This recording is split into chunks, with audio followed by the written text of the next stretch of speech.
Ha pasado mucho tiempo, ¿no? Han estado saludables todos, ¿no? Han estado en medio de la salud.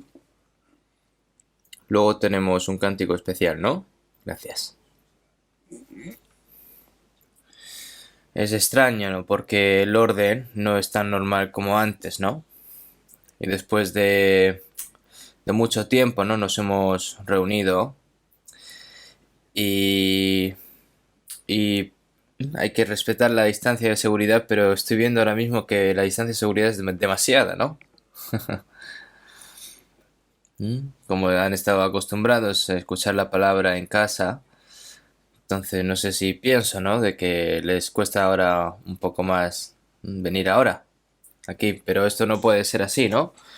No dejando de congregarnos como algunos tienen por costumbre, sino exhortándonos y tanto más cuanto veis que aquel día se acerca, ¿no? Tenemos que reunirnos, tenemos que tener comunión, tenemos que escuchar la palabra de Dios, ¿no?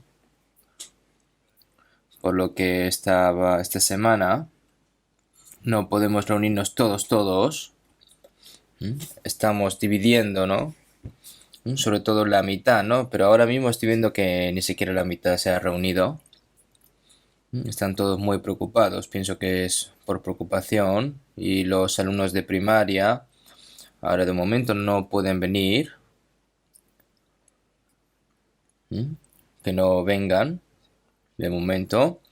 Y ya los que tengan los mayores de edad o los que están en débil de salud, es mejor que se queden en casa descansando. También me preocupé por si había mucha gente descansando en sus casas, ¿no? En vez de venir aquí a la iglesia. Se tenía que haber llenado un poco más esta sala, ¿no? Aún hay muchos sitios libres. Pero es un poco extraño también, ¿no? Después de 2 meses que nos reunamos y nos veamos todos juntos. Por lo que vamos a ir poco a poco, ¿no? Teniendo una reunión cada vez más normal y también sobre todo el seminario. Vamos a orar un momento. Dios Padre, que eres santo y misericordioso, nosotros que estábamos alejados de ti en medio del pecado, tú tuviste misericordia a nosotros y nos amaste, y enviaste a tu unigénito Hijo, Jesucristo, que hasta morir en la cruz, sin ningún mérito nosotros, nos perdonaste todos nuestros pecados eternamente, nos lo limpiaste y nos tomaste como hijos tuyos y nos has dado la eterna esperanza para poder entrar en el reino de tus cielos. Toda esa gracia, Señor, y todo el resto de nuestras vidas que nos queda, para que podamos vivir por tu voluntad y por tu gloria, por tu evangelio, obedeciendo tu palabra, Señor, toda esta gran gracia te lo agradecemos. Debido a esta gran pandemia, hasta ahora no hemos podido reunirnos libremente, no hemos podido compartir comunión libremente y no hemos podido predicar el Evangelio libremente y audazmente. Y hemos estado viviendo en medio de dificultades,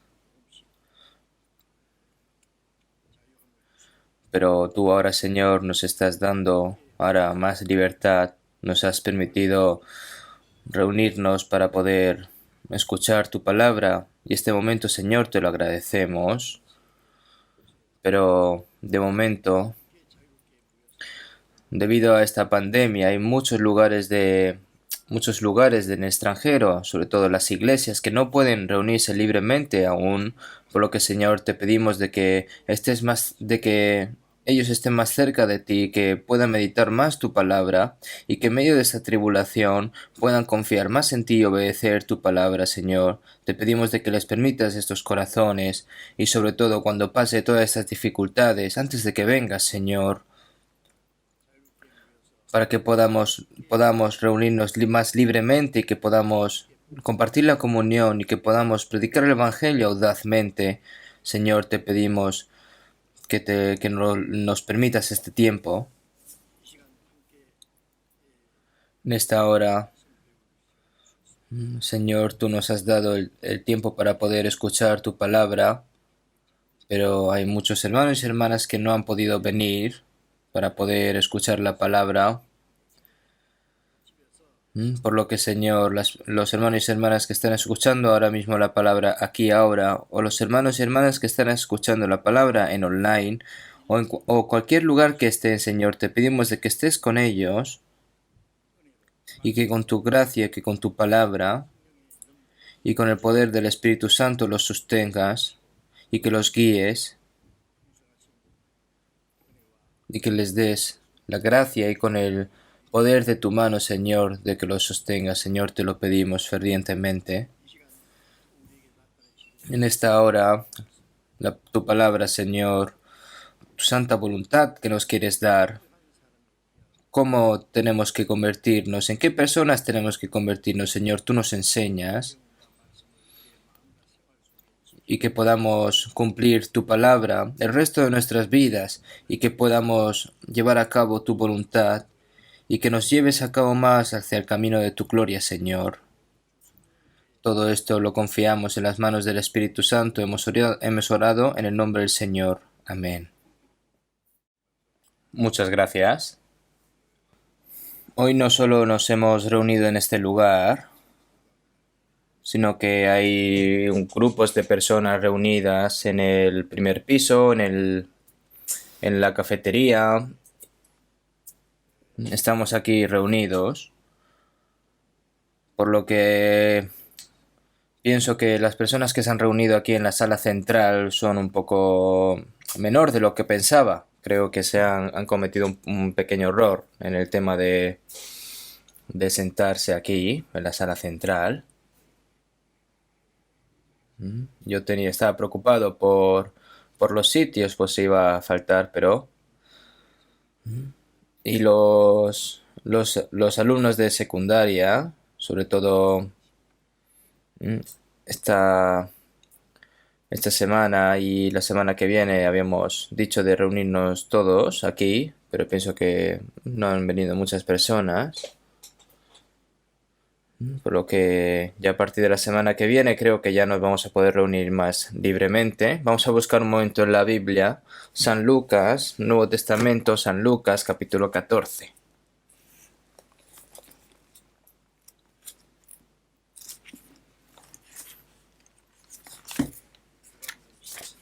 San Lucas, capítulo 14.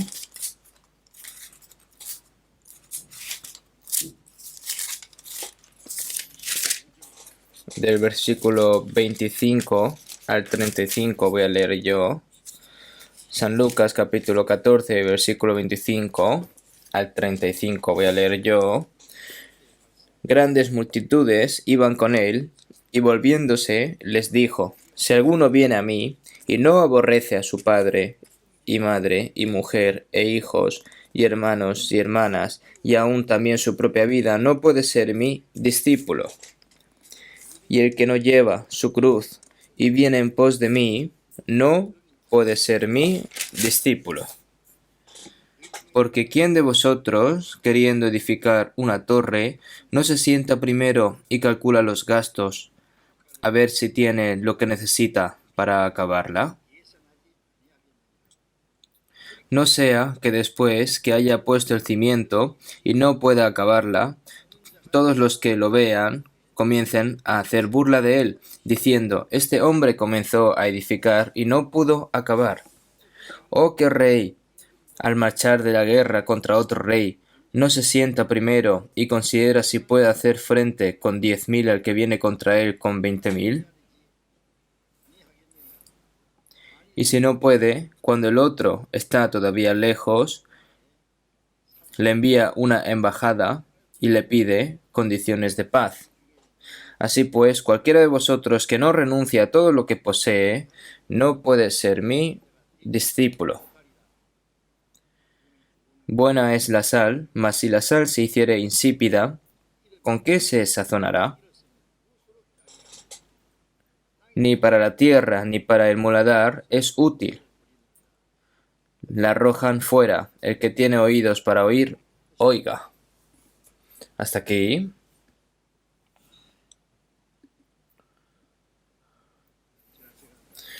hasta la última vez no hemos podido reunirnos juntos,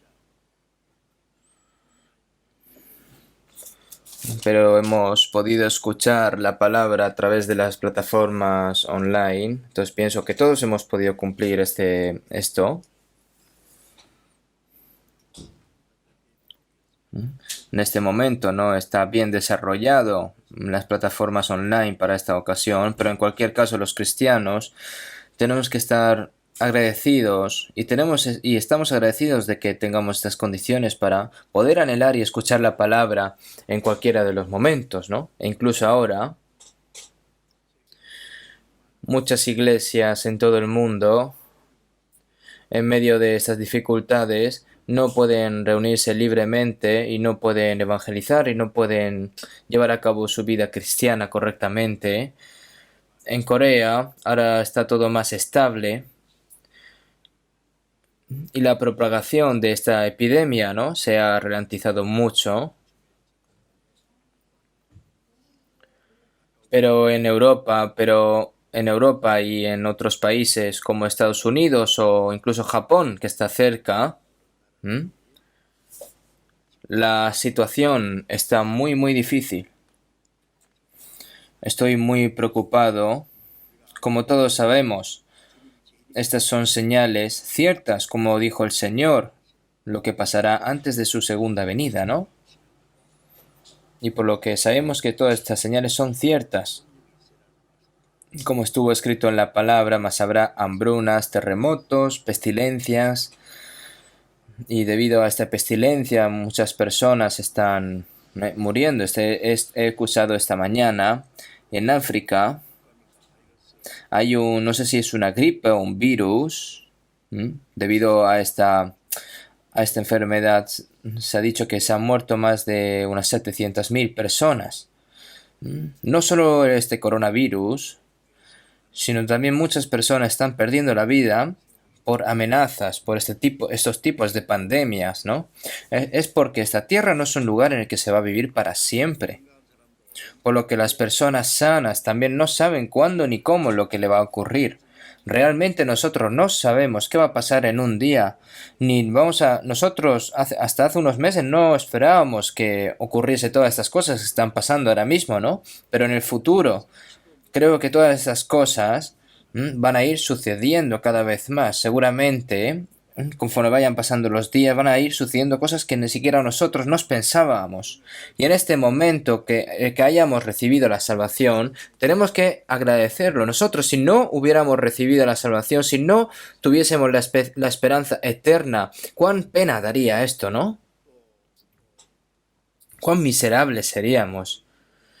Y cuando vemos todas las señales que están ocurriendo en estos últimos días, no podemos dudar de que el día del regreso del Señor está cada vez más cerca, por lo que es una gran bendición para nosotros, porque estamos viviendo en un momento especial en el que podemos vivir y encontrarnos con el Señor, ¿no? Y al pensar en el deseo de encontrarnos con el Señor que vendrá pronto, se puede decir que una persona sin esta esperanza vive los momentos más desafortunados, pero las personas que viven con esta esperanza podemos vivir, podemos sentir las señales que se están cumpliendo en estos últimos días y estamos muy agradecidos de haber vivido entre esas esperanzas, de anhelar de que el Señor vuelva. Ahora, después de todas estas cosas, el Señor nos va a dar un poco de libertad y de oportunidad para poder aprender la palabra juntos y convertir el Evangelio. Y nosotros tenemos que estar ansiosos por agradecer esto, ¿no? Y orar a Dios con más fervor. Hasta la semana pasada vamos a continuar aprendiendo sobre la vida y estamento de un cristiano renacido. Como todos los domingos estamos aprendiendo.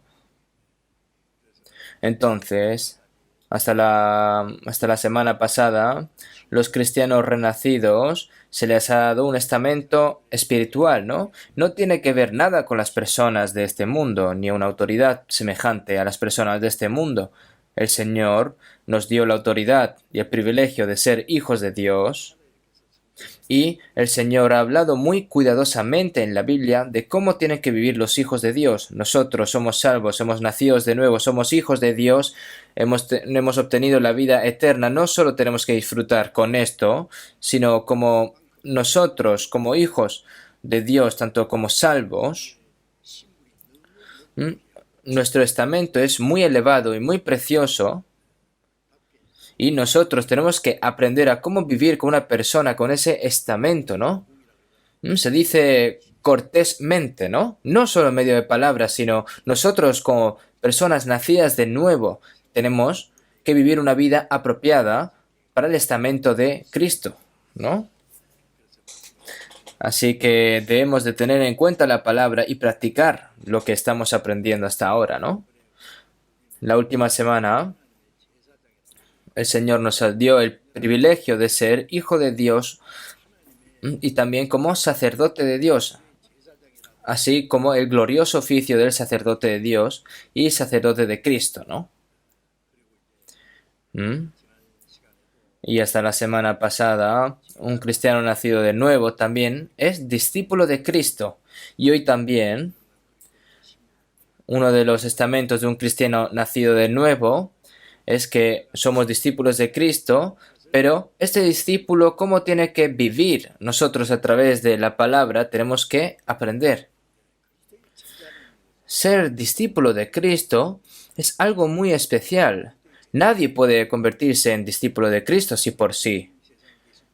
Cuando el Señor Jesús estaba en este mundo, podemos ver que en la Biblia que Jesús eligió a sus 12 discípulos y que no solo hay 12 discípulos, sino también hay otros discípulos de Jesús. Lo podemos ver en la Biblia. Por lo que ser discípulo de Cristo es algo muy especial.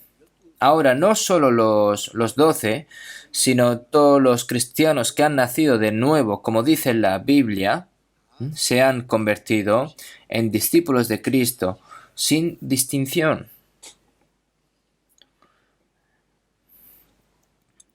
Entonces, antes de que Jesús ascendiera, en Mateo 28:19, por tanto, id y haced discípulos a todas las naciones, bautizándolos en el nombre del Padre, y del Hijo, y del Espíritu Santo.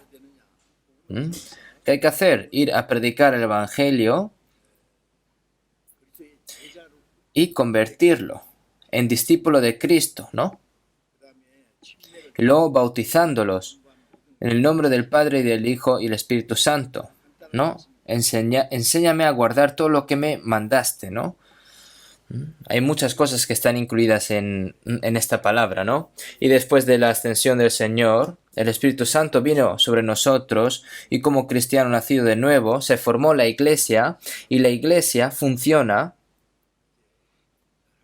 hasta los días que el Señor regrese, ¿no?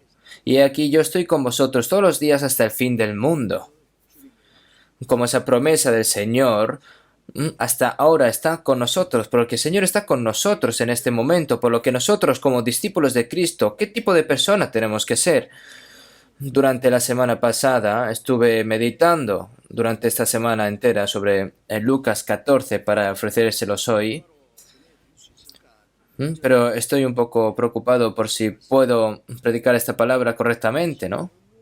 Porque esta palabra tiene significados muy importantes y hay cosas asombrosas, por lo que realmente estoy buscando la ayuda del Señor para transmitir esta palabra adecuadamente a ustedes. Por lo que de todos modos nosotros tenemos que querer aprender más sobre cómo vivir como discípulos de Cristo a través de estas palabras. Por lo que hoy, como discípulos de Cristo, los requisitos. ¿Qué tipo de calificaciones? También se dicen requisitos, ¿no? Esto es una condición imprescindible.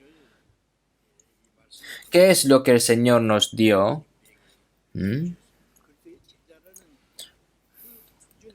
El estándar de discipulado, ¿no?, de Cristo no es algo realmente simple, sino que es algo muy alto, ¿no?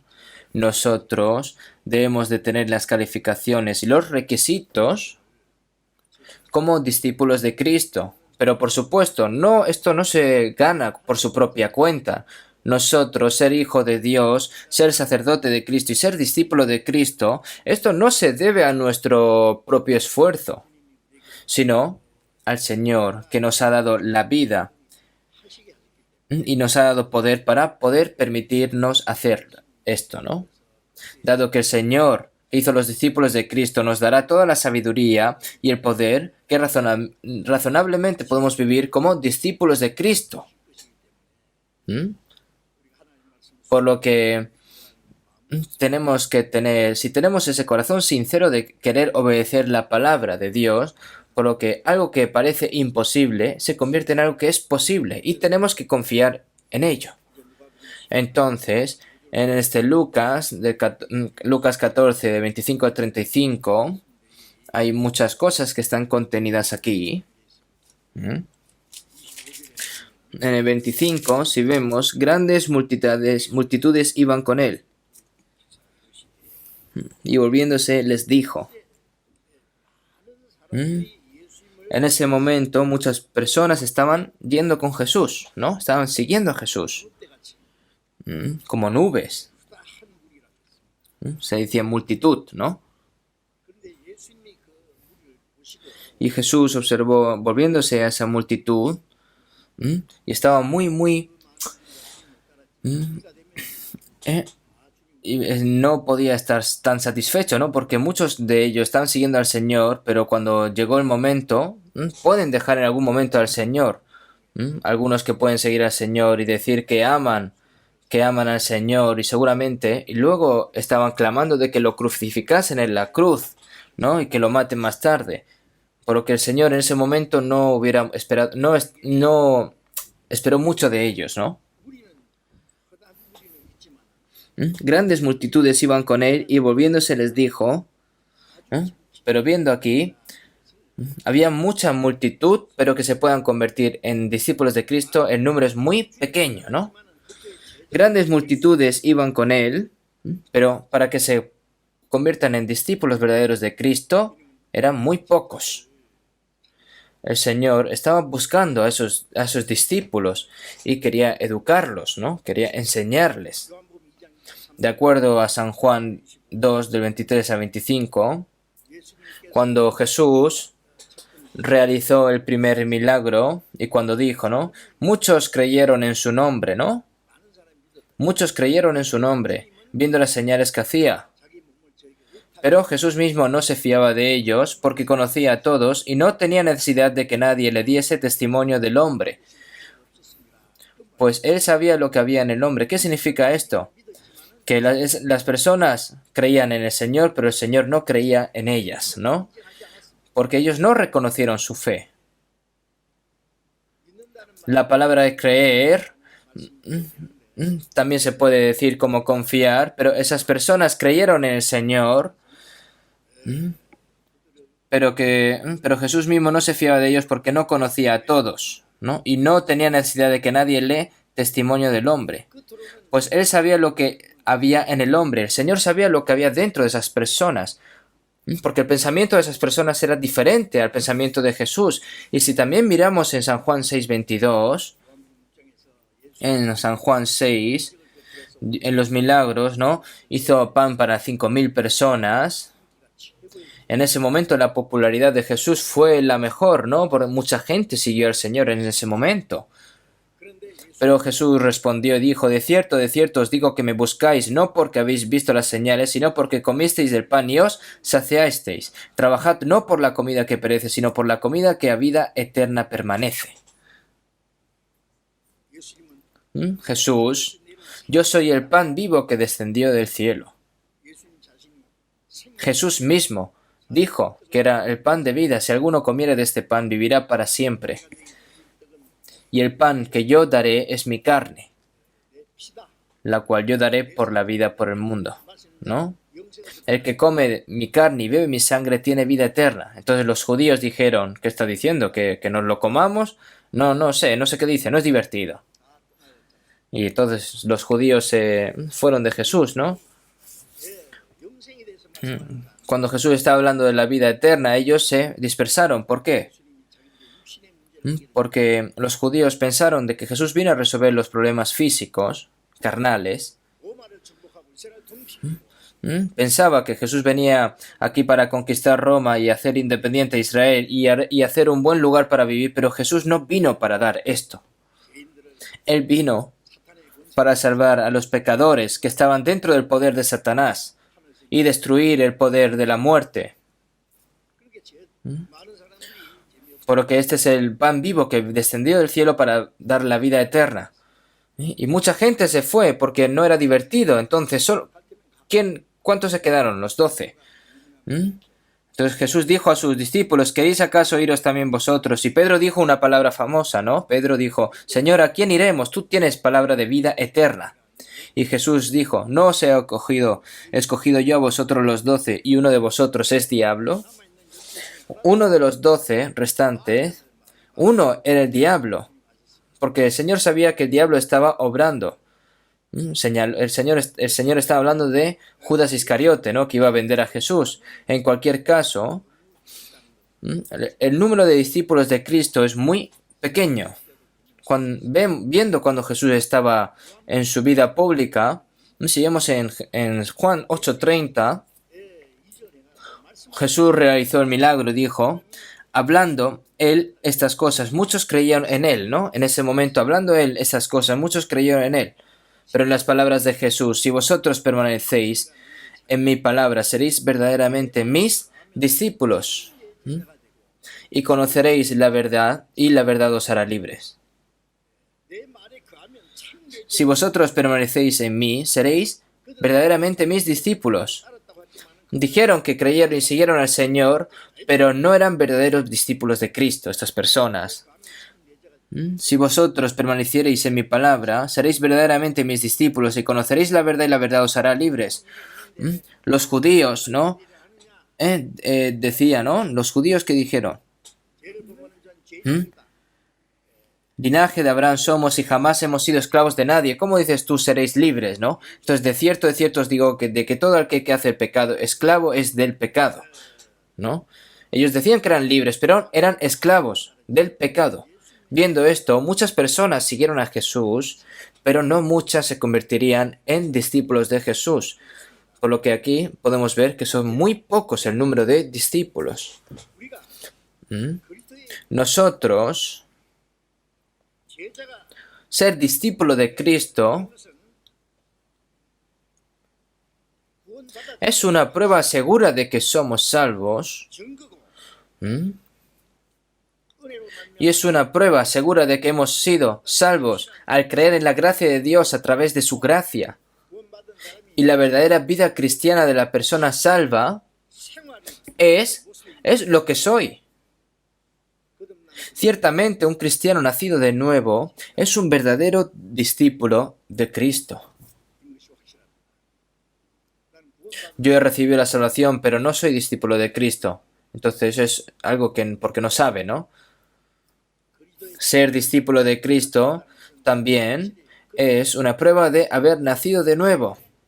Y ser discípulo de Cristo al mismo tiempo nos enseña cuál es la vida de un cristiano nacido de nuevo. Esto se debe a que la vida de un cristiano nacido de nuevo es vivir como discípulo de Cristo. Entonces, aquí, como ese estamento espiritual de ser discípulo de Cristo es alto, ¿no? Y los requisitos de ser discípulo de Cristo son muy especiales. Entonces, en las palabras de Jesús, versículo 28, si vemos a partir del 28, porque ¿quién de vosotros queriendo edificar una torre no se sienta primero y calcula los gastos? Dijo así, ¿no? El Señor. Aquí la torre, hay muchos significados en la Biblia. Si vemos en San Lucas 13:4, o aquellos 18 sobre los cuales cayó la torre en Siloé y los mató. Hay una palabra así, ¿no? La torre se derrumbó y cayó sobre 18 personas en Siloé. Podemos ver de que esas torres no estaban bien construidas, porque hay torres bien construidas y torres mal construidas.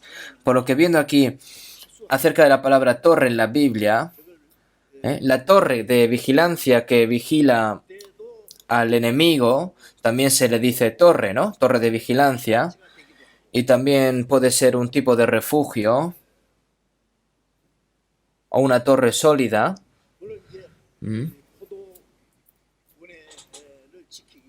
Y también para vigilar las vid, ¿no? La vid de uvas, ¿no? También hay torres que se forman para vigilar.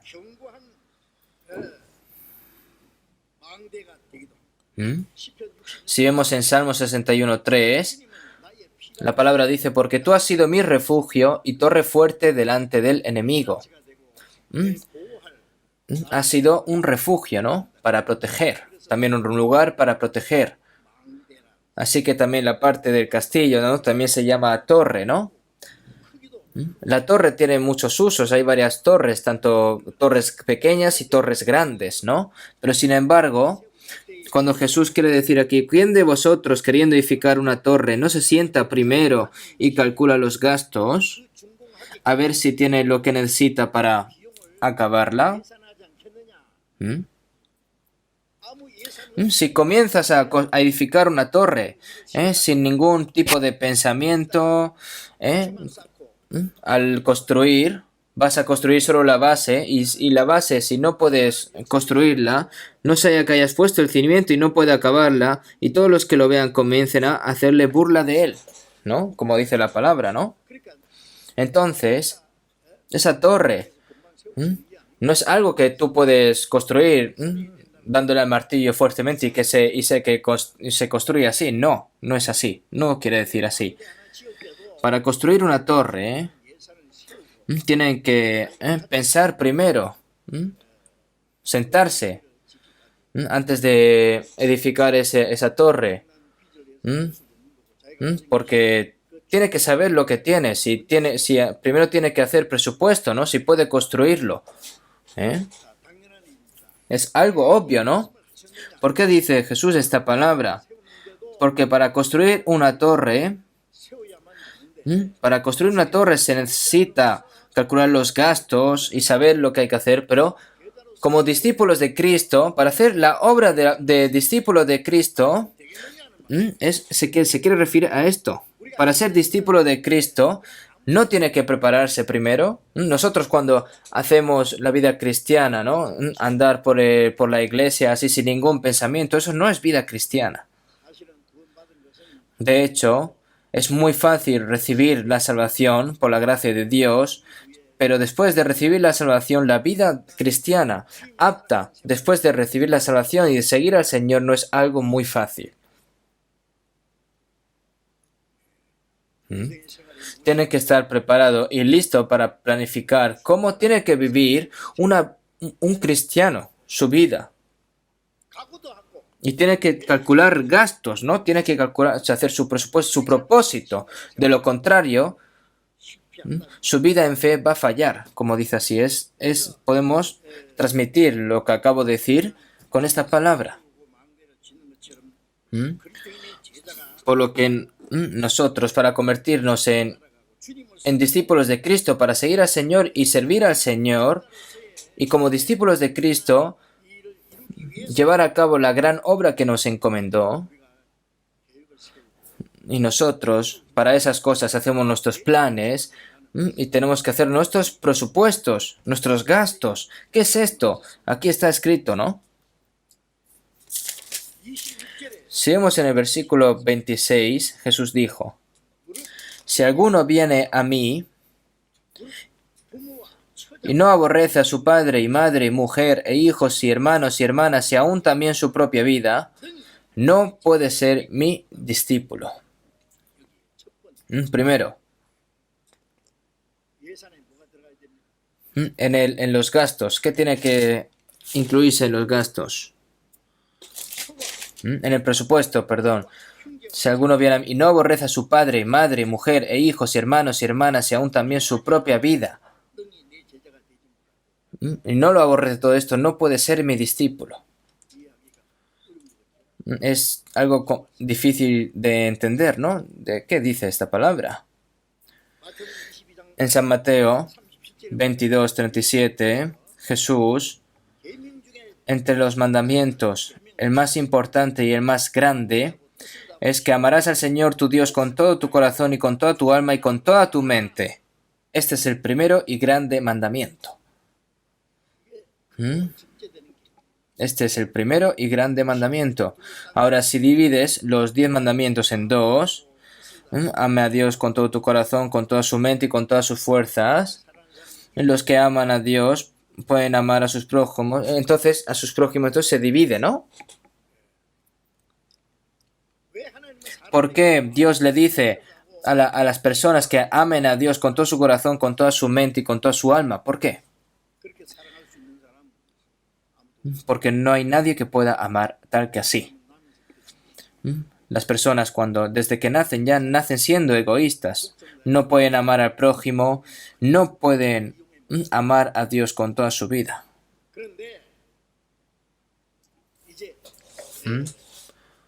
Ahora la ley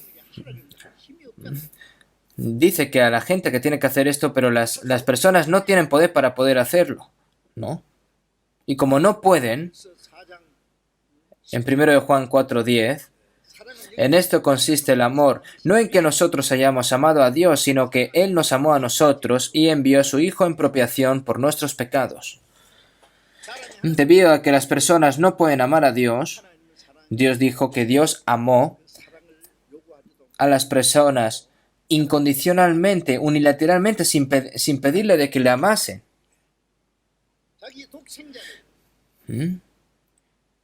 Y envió hasta su Hijo unigénito en propiciación por nuestros pecados, hasta llevarlo en la cruz. Dios, ¿cuánto amaba a las personas? Dios amaba a las personas con todo su corazón, con toda su mente y con todas sus fuerzas, hasta viendo toda su propia vida. Así amaba Dios a las personas. Seguimos en Romanos 8:32. El que no escatimó ni a su propio Hijo, sino que lo entregó por todos nosotros. Su Hijo, su propio Hijo, no escatimó, sino que lo entregó por todos nosotros, es decir, para salvarnos a todos nosotros que éramos pecadores, como ofrenda. Seguimos en Efesios 2:4 y 5. Pero Dios, que es rico en misericordia por su gran amor con que nos amó, aun estando nosotros muertos en pecados, nos dio vida juntamente con Cristo. Por gracia sois salvos. El gran amor de Dios, que se compadece incondicionalmente. Pero Dios, que es rico en misericordia por su gran amor con que nos amó, aun estando nosotros muertos en pecado. La Biblia dice primero que Dios nos amó primero a nosotros. Por eso, nosotros que hayamos recibido la salvación, es cuando nosotros, cuando estábamos alejados del Señor y éramos enemigos suyos, nuestro destino era recibir el castigo y juicio de Dios, pero Dios nos amó primero a nosotros. Y vemos en 1 Juan 4:16, nosotros hemos conocido y creído el amor que Dios tiene para con nosotros. Dios es amor. Nosotros nos dimos cuenta del amor de Dios y creemos en el Señor, en el amor de Dios, y por eso nosotros hemos recibido la salvación sin ningún mérito. Nuestra salvación es puramente por el amor de Dios. Por eso si vemos en 1 Juan 4:19, nosotros le amamos a Él, porque Él nos amó primero. Dios nos ama tanto que fuimos salvos por el amor de Dios. Y por eso nosotros tenemos que amar a Dios. Y ahora, como amamos a Dios, tenemos que obedecer la palabra de Dios.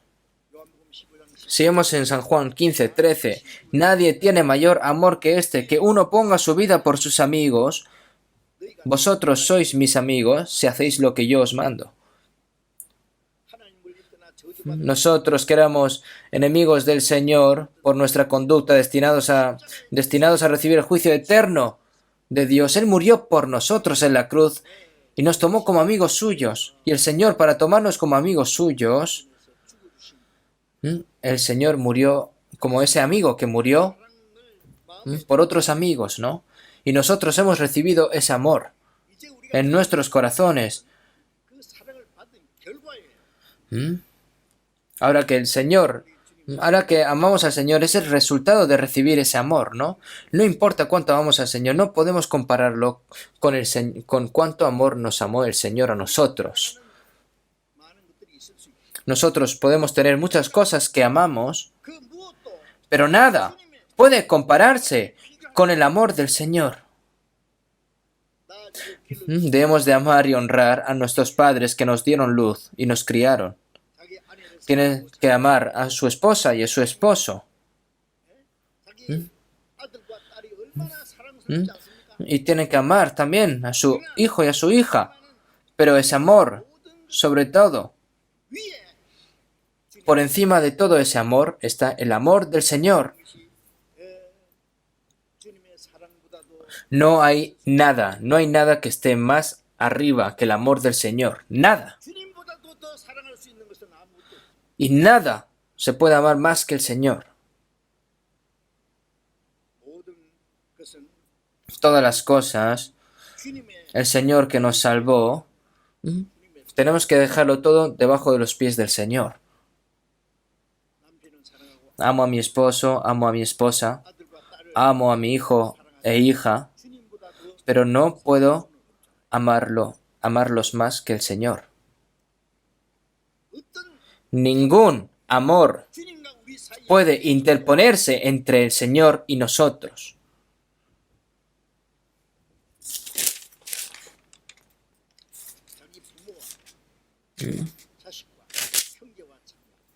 Si alguno viene a mí y no aborrece a su padre, madre, mujer e hijos y hermanos y hermanas, y aún también su propia vida, aborrece no se refiere a que no ames, ¿no? Se refiere a que tienes que amar, pero menos que el Señor. ¿Un poco menos que el Señor? No, tampoco. ¿Quiere decir de que después del Señor luego lo pongas al lado del Señor? ¿Cómo se atreven a dejar algo al lado del amor del Señor? Nosotros en el cántico, ese gran amor del Señor, no puedo decirlo con mis propias palabras. El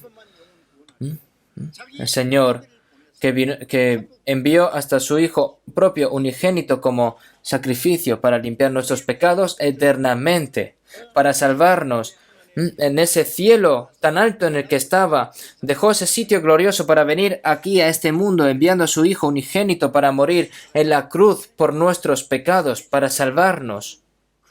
Ese gran amor que no se puede ni expresar con nuestras propias palabras. ¿Cómo se atreven? ¿Cómo se atreven a comparar ese amor de las personas con el amor de Dios? ¿Se refiere a que amen un poco menos que el Señor? ¿Significa que lo dejen al lado después del Señor? No. No se puede dejar nada al lado del amor del Señor.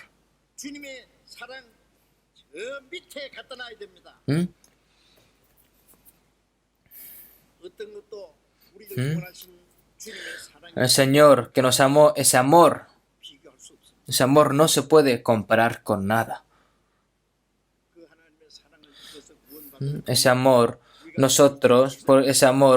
que el Señor nos salvó y nos ha tomado como discípulos suyos.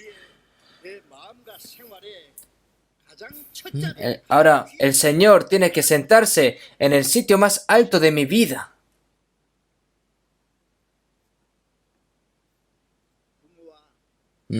Los padres, esposos, esposas, hijos, hijas.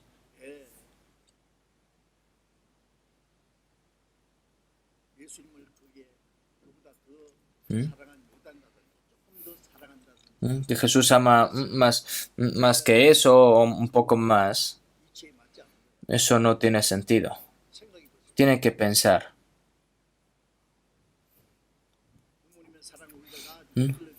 Debemos de pagar el amor de nuestros padres, la gracia que nos han dado y también por criarnos, pero podemos atrevernos a compararlo con el amor de Dios que nos salvó. Dios, el Creador, que creó todas las cosas en el universo, perdonó nuestros pecados para siempre al dar a su Hijo unigénito para que muera en la cruz.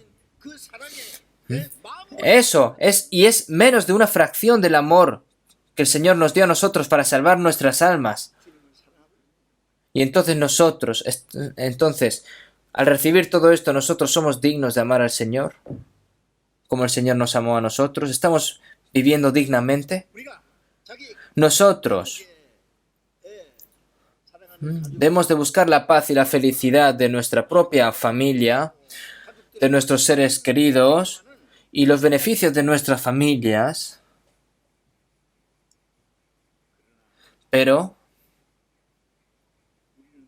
nosotros tenemos que hacer algo más que eso. ¿Qué es? Más por la voluntad del Señor y buscar la gloria del Señor. Y eso es lo que tenemos que hacer primeramente. Y nada puede guiarte más allá de servir al Señor.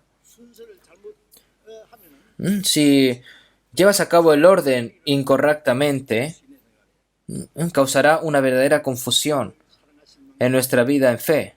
El Señor nos ama y el Señor exige ese amor a nosotros. El Señor nos lo pide, nos lo exige. Si vemos en Juan 21:15, después de Jesús resucitado, primero les dijo a los discípulos en el mar de Galilea, donde llamó primero a sus discípulos, ¿no? Repartiendo el pan, ¿no? Jesús dijo a Simón Pedro: Simón, hijo de Jonás. Le dio el nombre de Pedro, pero lo llamó Simón, hijo de Jonás. Es porque está empezando de nuevo, ¿no? Durante 3 años y medio estuvo siguiendo a Jesús, pero los discípulos no tuvieron éxito, ¿no? Entonces, comencemos de nuevo. Podemos empezar de nuevo. ¿Por dónde comienzas? Se comienza desde el momento en el que Jesús murió y resucitó en la cruz. Nosotros, antes de recibir la salvación, teníamos una vida religiosa dura, pero no podíamos seguir al Señor. Pero cuando nos encontramos con el Señor que murió y resucitó por mí ahora, no significa en ese momento es cuando nuestra vida en fe comienza a partir de ese momento. Simón, hijo de Jonás, ¿me amas más que estos? Incluso si Pedro dijo, aunque yo deje todas las cosas, al Señor no lo dejaré.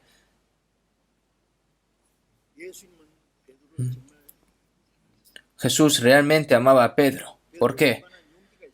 Porque Pedro tenía ese coraje. Si es la palabra del Señor, él es una persona que no le cubría ni el agua, ¿no? La tormenta estaba furiosa en el mar, ¿no? Y entonces el Señor dijo, ven. Y entonces él fue, ¿no? Pedro, una persona muy valiente. Pedro no tendría ese coraje de poder morir por el Señor, pero seguir al Señor no requiere coraje, ¿no? Puede ser un héroe que puede morir con coraje, pero el Señor no quiere eso.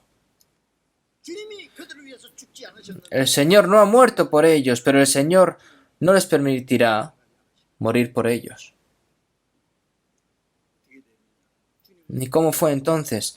El Señor realmente amaba a Pedro. El amor sincero de Pedro por el Señor, el coraje que el Señor vio, lo tomó precioso. Sin embargo, Pedro fracasó por completo al negar a Jesús 3 veces. Y en el lugar del fracaso, Dios le está diciendo que comience de nuevo. ¿Me amas más que estos? El Señor nos pregunta a nosotros ahora en este momento, ¿me amas más que a nada en este mundo? Tienes padres, tienes esposo, tienes esposa, tienes hijos, tienes hijas, tienes hermanos y hermanas. Hay muchas personas que amas, ¿no? Pero ¿tú me amas más que todas estas personas? El que ama a padre o madre más que a mí no es digno de mí. Lo dijo en San Mateo capítulo 10.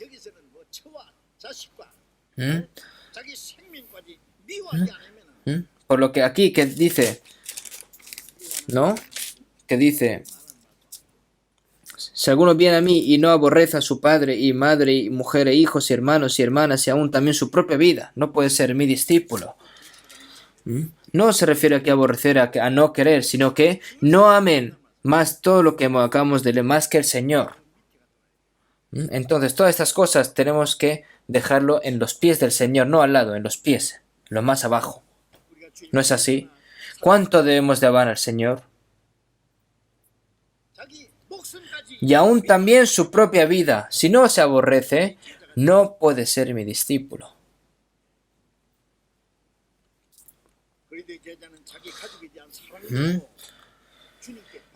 Entonces, el discípulo tiene que entregar su amor al Señor. Todo lo que sea bueno para él, honor, negocios, vida, su propia vida, todo tiene que ser para la gloria de Dios. Y tiene que ser así. Y eso es algo obvio. Esto se debe porque el Señor lo abandonó todo por nosotros. Él abandonó el trono de la gloria de Dios por nosotros. Necesitamos asegurarnos de que todo lo nuestro, todo lo mío, esté dedicado al Señor y que el resto de nuestras vidas sean solos para la gloria de Dios. Ese es el corazón básico de los discípulos de Cristo. Dios le dijo a Abraham en Génesis 22:2, toma ahora tu hijo, tu único Isaac, a quien amas y vete a la tierra de Moriah, y ofrécelo allí en holocausto sobre uno de los montes que yo te diré. Entonces, ¿qué hizo Abraham? Sí. Se levantó pronto, al amanecer, consultó con su esposa, ¿se preocupó con su esposa? No. Abraham dijo, sí. Para Abraham, no hay nada más valioso que toda su fortuna, más que su esposa, más que su vida, más que un chico de 14 años que está creciendo muy bien, Isaac. No había nada más preciado que él, pero no era más preciado que Dios, porque Dios fue el que le dio todo. Si Dios me está pidiendo de que yo le dé, como dijo Job, Jehová dio y Jehová quitó. Sea el nombre de Dios de Jehová bendito. Sí. Durante una caminata de 3 días, subieron a la cima del monte de Moriah, ató a su hijo con fuerza y ya iba a degollarlo con el cuchillo. Entonces, Abraham, ya está. Porque ya conozco que temes a Dios por cuanto no me rehusaste tu hijo, tu único. En Génesis 22:12 está escrito así.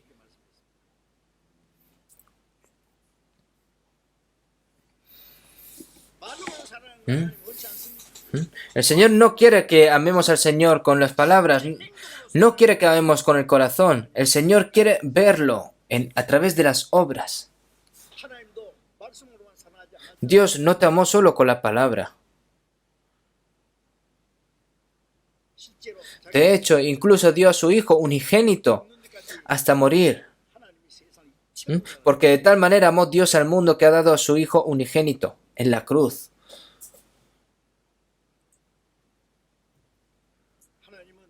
Dios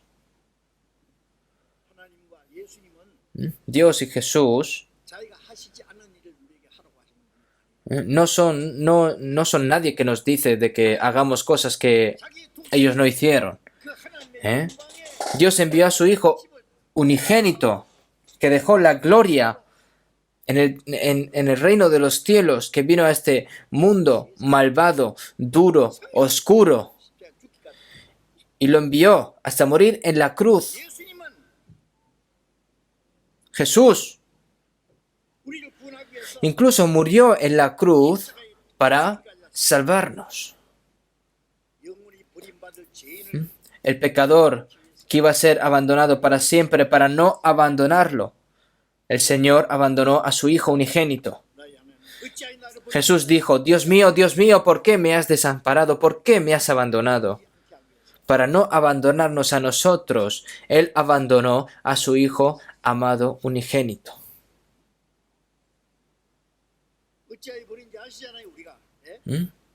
¿Por qué me has desamparado? ¿Hay algo malo con el tipo de amor que Dios nos pide? Dios tiene derecho a exigirnos amor. Entonces, tienes que amar al Señor más que a todas las cosas. Y como amas al Señor, incluso a sus padres, a sus nietos, a sus hermanos, hermanas, e incluso a su vida, aborrecer, significa que tienes que renunciar todo esto para amar más al Señor.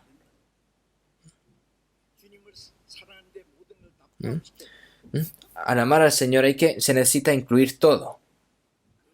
Si cambiamos el orden, nuestra vida en fe está fundamentalmente ya equivocada, desde lo fundamental. Seguimos en San Lucas 14, 27.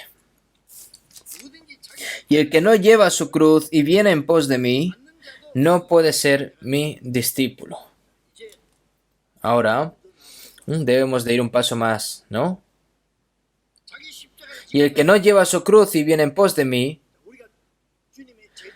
nosotros, los discípulos del Señor, debemos de tomar nuestra cruz y seguir al Señor. Seguimos en San Lucas 9, 23.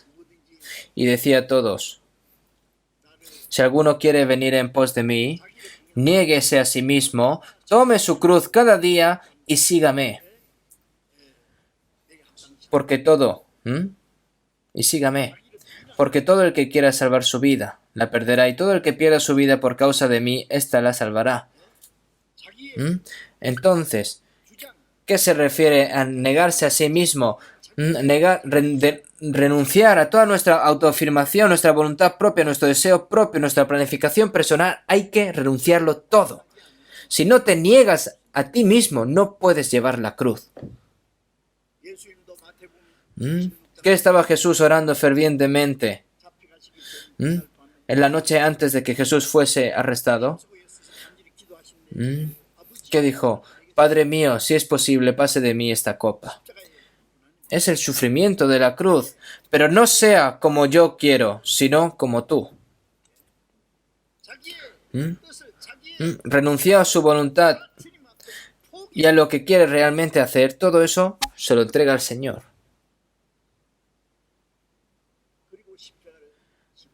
Y entonces se coge la cruz y se sigue al Señor.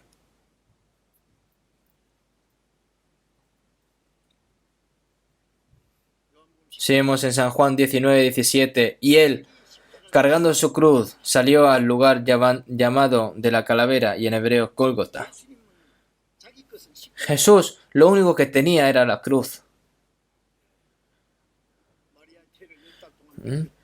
Se prestó el vientre de María durante 10 meses.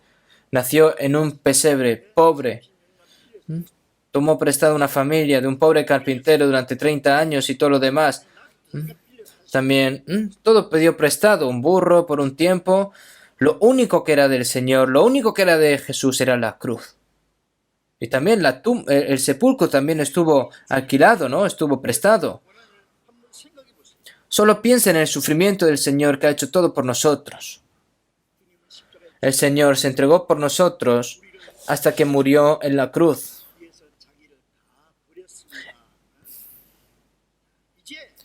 Ahora, para seguir al Señor, todos los días tenemos una cruz que llevar, todos los días.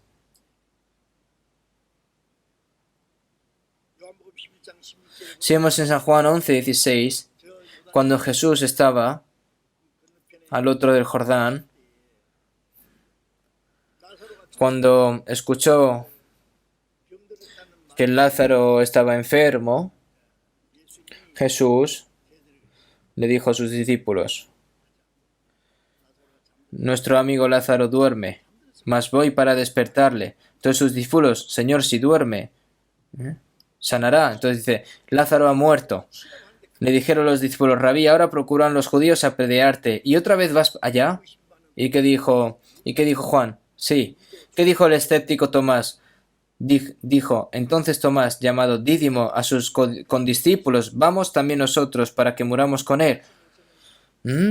Los discípulos tenían: yo puedo morir con el Señor donde vaya. Cuando seguía por primera vez al Señor, lo seguían con su propia voluntad y con su propio coraje.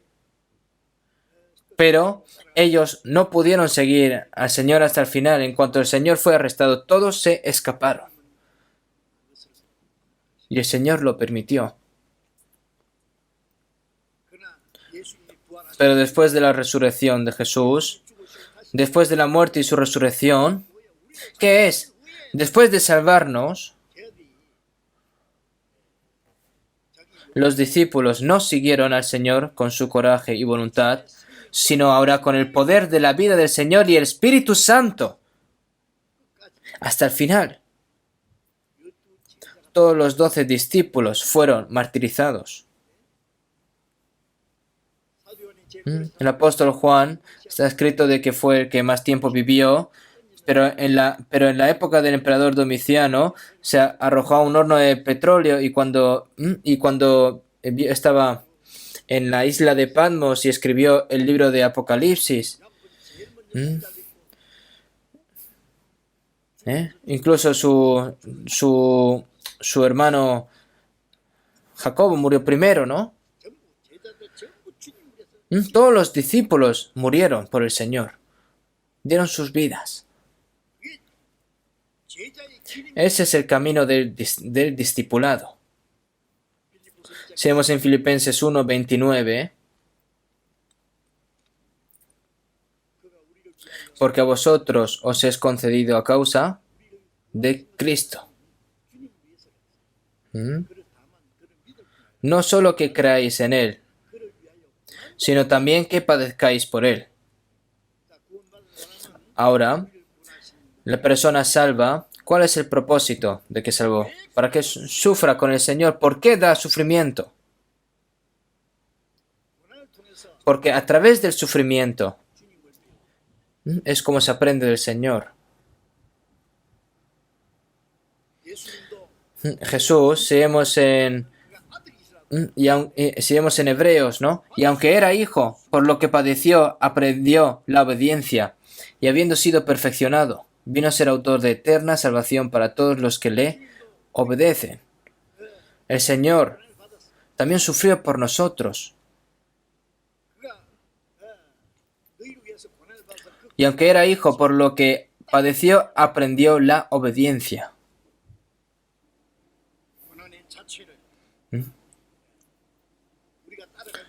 Nosotros, para seguir al Señor, en el momento en el que seguimos va a haber sufrimiento. Nosotros a través del sufrimiento aprendemos del Señor, a través del sufrimiento nosotros somos entrenados y a través del sufrimiento es como se predica el Evangelio del Señor. Y a través del sufrimiento, ¿por qué el Señor nos da sufrimiento? Para darnos una gloria mayor, si es que padecemos juntamente con Él, para que juntamente con Él seamos glorificados. Pues tengo por cierto que las aflicciones del tiempo presente no son comparables con la gloria venidera que en nosotros ha de manifestarse. El sufrimiento es un tiempo, pero la gloria que el Señor nos da a nosotros es eterno. ¿Cuánto sufrimiento, cuánto sufrió tuvo el apóstol Pablo por el Señor toda su vida? Por el Evangelio, en el cual sufro penalidades, hasta prisiones a modo de malhechor, mas la palabra de Dios no está presa. Incluso ofreciendo el Evangelio, murió finalmente en Roma. Fue decapitado, ¿no? Y antes de morir escribió a Timoteo, y escribió una carta, ¿no? 2 Timoteo 1:8. El Evangelio, si no participa de las aflicciones por el Evangelio según el poder de Dios. Porque el Evangelio no es algo que se predique por sí solo. Este Evangelio que se ha realizado gracias a través de la gracia de Dios, a través de la muerte del Señor en la cruz, se transmite a través de los sufrimientos de los discípulos. Nosotros, si sufrimos mucho, el Evangelio se extenderá más activamente y sin sufrimiento. La obra del Evangelio no sucede.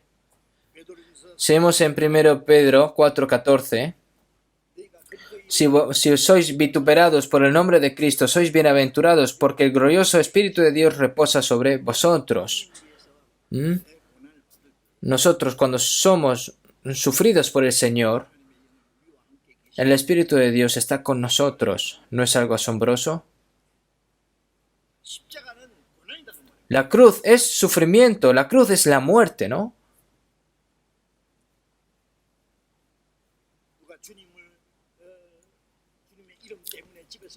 ¿Por el nombre del Señor hay alguien que haya sido expulsado? El Señor ha dejado el trono de la gloria de Dios y ha venido a este mundo bajo y humilde. Para el Señor, nosotros hemos estado en alguna desventaja o hemos perdido algo bueno para nosotros. El Señor entregó su vida por nosotros. ¿Hay algo que nosotros podamos culpar y culpar por el Señor?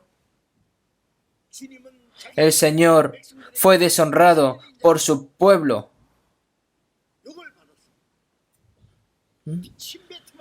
Fue escupido. Fue golpeado en la mejilla. Nosotros, si juramos por el nombre del Señor, ¿qué hace? ¿Qué importa si te encuentras en alguna situación de desventaja? El Señor tomó su cruz y fue llevado a la pena de muerte para sufrir vergüenza y sufrimiento indescriptibles. Nosotros, si sufrimos con el Señor, después de un tiempo, recibiremos la gloria eterna con el Señor. Nosotros, cuando pensamos en esto, tenemos que estar muy agradecidos. Ahora, en San Lucas 14:27, el que no lleva su cruz y viene en pos de mí no puede ser mi discípulo. El discípulo tiene que negarse a sí mismo. Y tiene que llevar, cada uno tiene que llevar su correspondiente cruz. La cruz de mi Señor.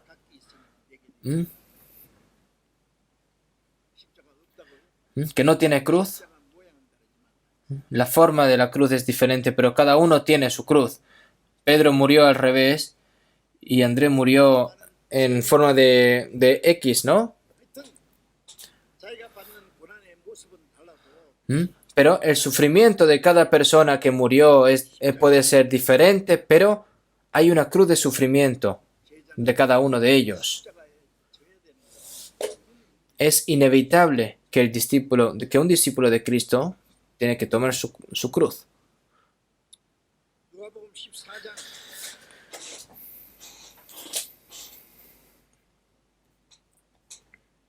Vamos a ver en San Lucas 14.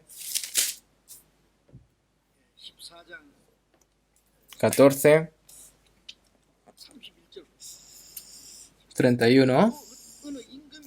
¿O qué rey al marchar a la guerra contra otro rey no se sienta primero y considera si puede hacer frente con 10.000 al que viene contra él con 20.000? Y si no puede, cuando el otro está todavía lejos, le envía una embajada y le pide condiciones de paz. Aquí hay otra cosa. Los discípulos de Cristo son como soldados del Señor que salen en el campo de batalla. Nosotros vamos al campo de batalla. Tenemos que hacer frente a 20.000. En un lado Don Rey tiene 10.000 personas y en otro lado hay un gran ejército de 20.000. Entonces, ¿cómo puede ganar? Si no está dispuesto a ganar. Cuando el otro está todavía lejos, le envía una embajada y le pide condiciones de paz, ¿no? Cuando hay una guerra, se requieren estrategias, ¿no?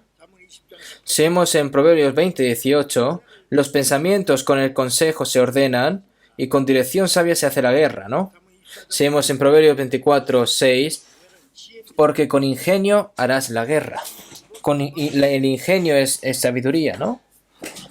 No vas a la guerra sin pensar, ¿no? No vas a la guerra sin tener una estrategia, ni nada. Para ganar una guerra tienes que tener una estrategia. El ejército de allá es poderoso, pero pero en el otro lado hay pocos números de soldados. Para ganar se necesitaría hacer una táctica muy buena, ¿no? Nosotros estamos en una guerra contra el diablo. ¿Cómo podemos comprometernos con el diablo? ¿Cómo puede ser el diablo nuestro amigo, no? Nuestros discípulos de Cristo son soldados que luchan contra las fuerzas de Satanás. Nuestro adversario es el diablo. Si vemos en Efesios 6:12, porque no tenemos lucha contra sangre y carne, sino contra principados, contra potestades, contra los gobernadores de las tinieblas de este siglo. Si vemos en 2 Corintios 10:4, porque las armas de nuestra milicia no son carnales, sino poderosas en Dios para la destrucción de fortalezas. ¿Qué es? ¿Qué es sino poderosas en Dios para la destrucción de fortalezas? Es la potestad de Satanás. El poder de Satanás es poderoso. Y nosotros podemos ganar a esto ¿con qué? Con el poder de Dios. Si vemos en 2 Timoteo 2, 3 y 4, el apóstol Pablo le dijo a Timoteo, tú pues sufre penalidades como buen soldado de Jesucristo. Ninguno que milita se enreda en los negocios de la vida a fin de agradar a aquel que lo tomó por soldado. El apóstol Pablo, tú pues sufre penalidades como buen soldado de Jesucristo. Solo era Pablo y Timoteo soldados del Señor. Nosotros también somos soldados de Jesucristo. Somos militares, ¿no? Cuando Gedeón tenía que luchar contra el ejército de Madián, se dice que el ejército de Madián iba hacia Israel. El ejército de Madián era tan numeroso como los saltamontes, ¿no?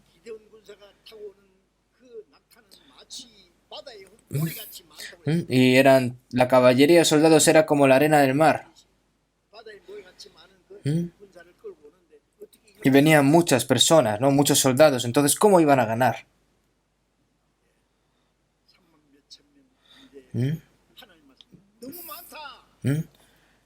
Eran 31.000 soldados, ¿no? Entonces, era mucho. Dios dijo que era mucho. El que esté asustado, que se vaya a su casa. 21.000 se fueron y ahora solo quedan 10.000. También hay demasiados con estos 10.000. Llévalo al río y que tomen agua. El que se agache y lama directamente el arroyo despeja, lo aparta, y el que se agache y tome agua con su mano, que se aparte, ¿no? Entonces, finalmente, ¿cuántos se quedaron? 300 personas, ¿no? Entonces, allí que había un ejército de más que las arenas del mar. Con 300 personas ganaron, ¿no? El Señor le hizo ganar, Dios le hizo ganar. Si vemos en Josué 23:10, un varón de vosotros perseguirá 1.000, porque Jehová, vuestro Dios, es quien pelea por vosotros.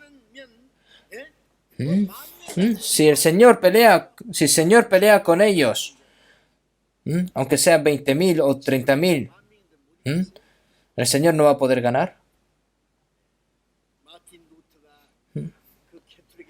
Martin Lutero, cuando estuvo luchando contra las fuerzas católicas, él en ese momento, cuando iba, ya tenía que estar preparado para morir, ¿no? En ese momento estaba luchando contra el Papa, que era la posición más alta que el emperador romano en ese momento. ¿Pero qué dijo Lutero? Cuando fue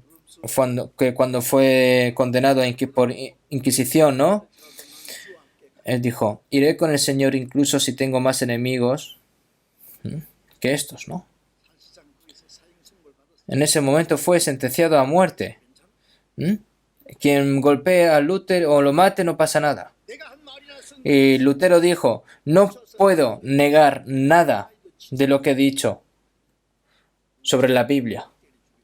Entonces, se bajó una orden, ¿no? De que si alguno golpea y mata a Lutero no es asesinato. Entonces, ¿qué hizo Dios con Lutero? Lutero ganó. Mi Señor es como una torre fuerte y un arma. Y en este momento un gran general salió y luchó por mí. Y en ese momento, ¿quién era ese gran general? Era Jesús. Y el Señor está con nosotros. Esta guerra cristiana es una guerra con el Señor de que está con nosotros. Es una guerra que estamos haciendo con el Señor. No importa cuántos y poderosos sean los ejércitos de Satanás, la victoria es nuestra. Nosotros cuando confiamos en el Señor, está ya completo. Es victoria segura, 100%. Por eso tenemos que confiar con valentía en el Señor y salir a pelear.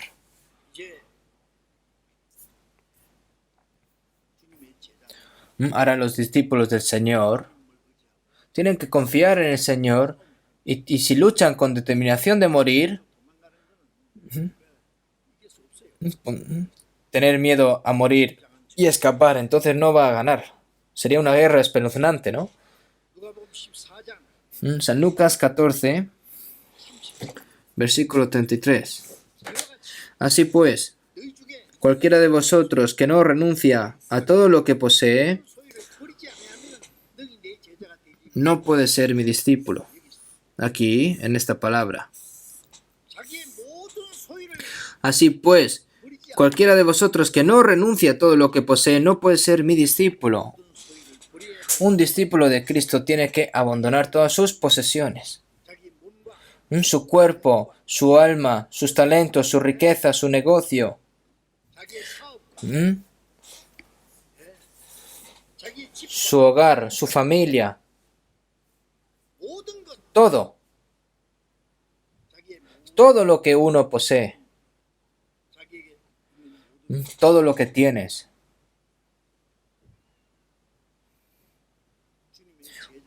Un seguidor del Señor como discípulo del Señor debe de incluirlo también en el presupuesto.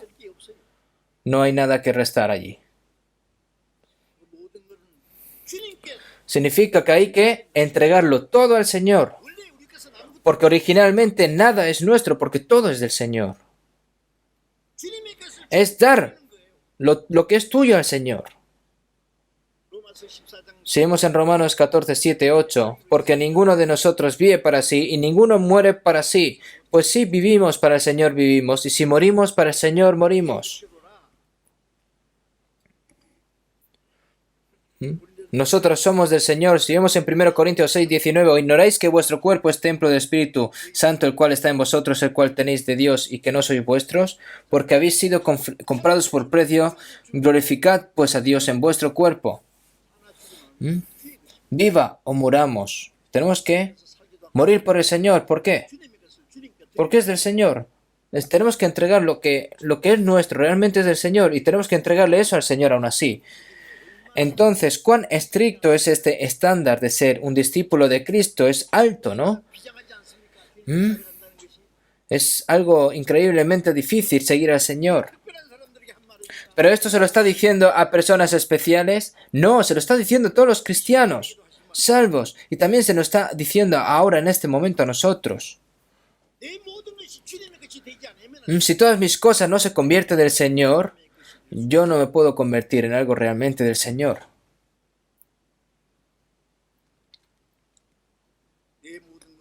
Todas mis cosas. Tengo que abandonarlo. Así pues, cualquiera de vosotros que no renuncia a todo, ¿a qué se refiere? A todo lo que tiene. A todo lo que le define, a todo lo que tiene, él lo tiene que renunciar. Y tiene que convertirse en algo del Señor.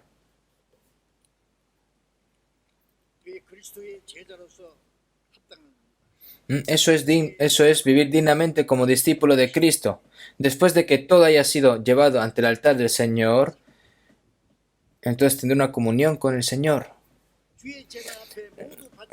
El Señor insistirá en mí completamente después de que yo haya entregado todo en el altar del Señor. Hay un cántico así, ¿no? Que hay que entregar todas nuestras posesiones hacia el Señor. Todas las posesiones que tengo yo ya no son mías, sino que son cosas que el Señor me ha delegado por un momento. Me ha dejado por un momento. Y tampoco debemos de olvidar nosotros que somos mayordomos del Señor. Si vemos en 1 Reyes 19:19, partiendo él, ¿no? Estaba Eliseo, que estaba arando con 12 yuntas, ¿no? Y de repente apareció Elías pasando y Elías le dijo, sígueme. ¿Y qué hizo Elías?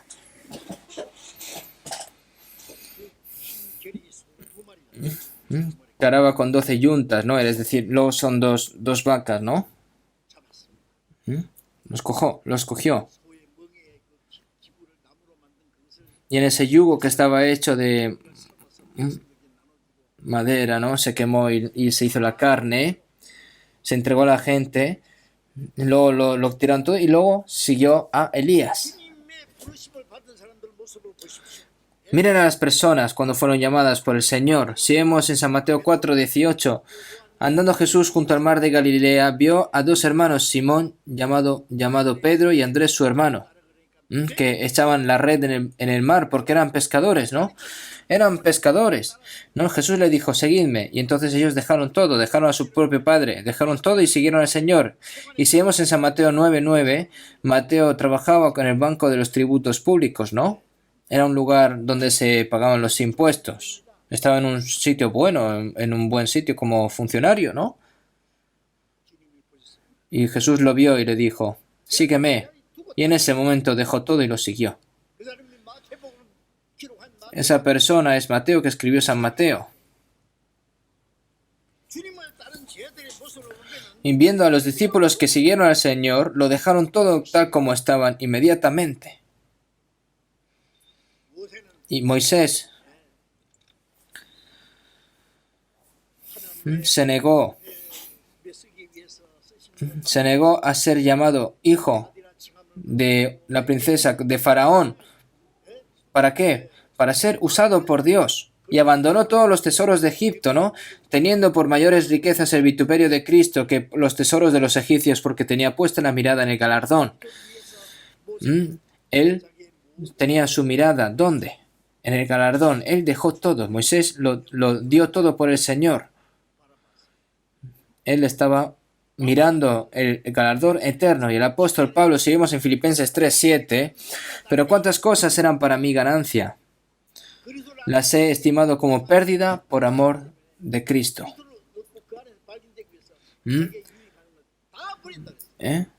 Pero cuántas cosas eran para mí ganancia. Las he estimado como pérdida por amor de Cristo. Ahora para nosotros tenemos que tirarlo todo para seguir al Señor. Tenemos que dejarlo todo. Eliseo quemó todos los utensilios, el yugo, atrapó las vacas, los entregó a todo el pueblo. ¿Él qué hizo? Romper todas las cosas, ¿no? Cuando los israelitas salieron de Egipto y cruzaron el Mar Rojo, el ejército egipcio los siguió y murieron, ¿no? El ejército egipcio no pudo atrapar a Israel y a lo largo del Mar Rojo, ¿no? Entonces los israelitas hacia la tierra de Canaán, aunque mueran o vivan, tienen que ir. ¿Tienen que volver a Egipto? ¿Hay alguien que volvió a Egipto? No pueden regresar si el Mar Rojo ya está cerrado, ya no pueden volver. Y el ejército egipcio no puede seguirlos y los israelitas no podían volver a Egipto. ¿Qué es el Mar Rojo? Es la muerte en la cruz.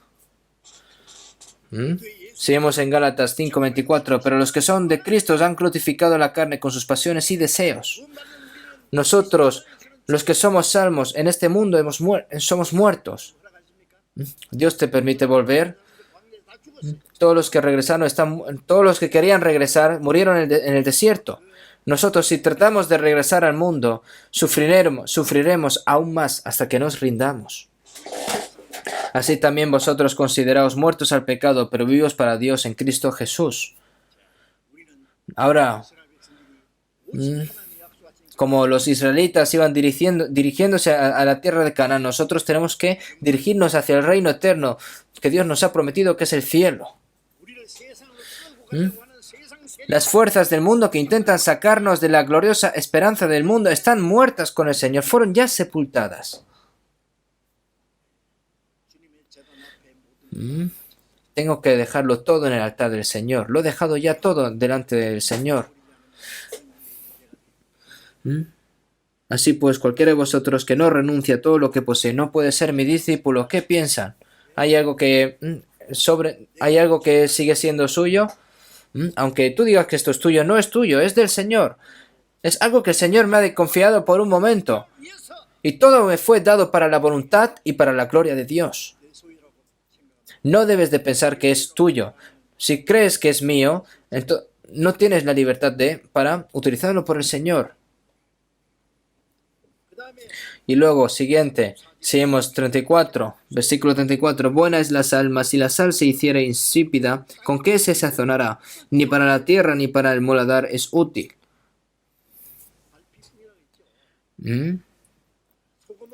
La sal. Nosotros los cristianos somos sal. La sal tiene un sabor esencial, evita el deterioro y la sal es algo muy buena. Pero la sal, para dar sabor, ¿qué tiene que hacer? Tiene que derretirse, tiene que desaparecerse. La sal que no es insoluble es una sal que ha perdido el sabor, ¿no?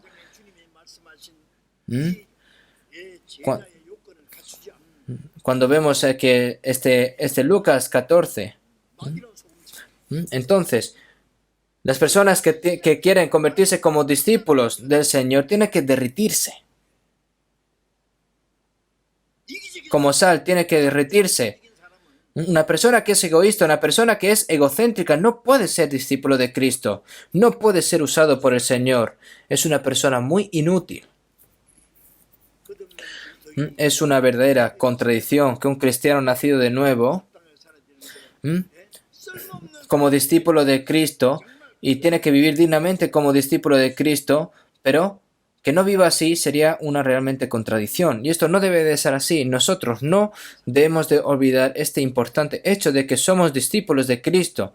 Nosotros, como requisitos, como discípulos de Cristo, tenemos que cumplirlo y viviendo dignamente como discípulos de Cristo, porque ya queda muy poco para que el Señor venga. Nosotros, aunque vivamos o aunque muramos, tiene que ser por el Señor. Vivamos o muramos, somos del Señor. Nunca olviden esto. Y el tiempo que el Señor nos ha permitido a nosotros es muy poco, ¿no? No queda ya mucho. No sabemos cuánto tiempo queda, pero no nos queda mucho. Los que no creen en Jesús gritan más, pero el tiempo ya ha terminado ahora.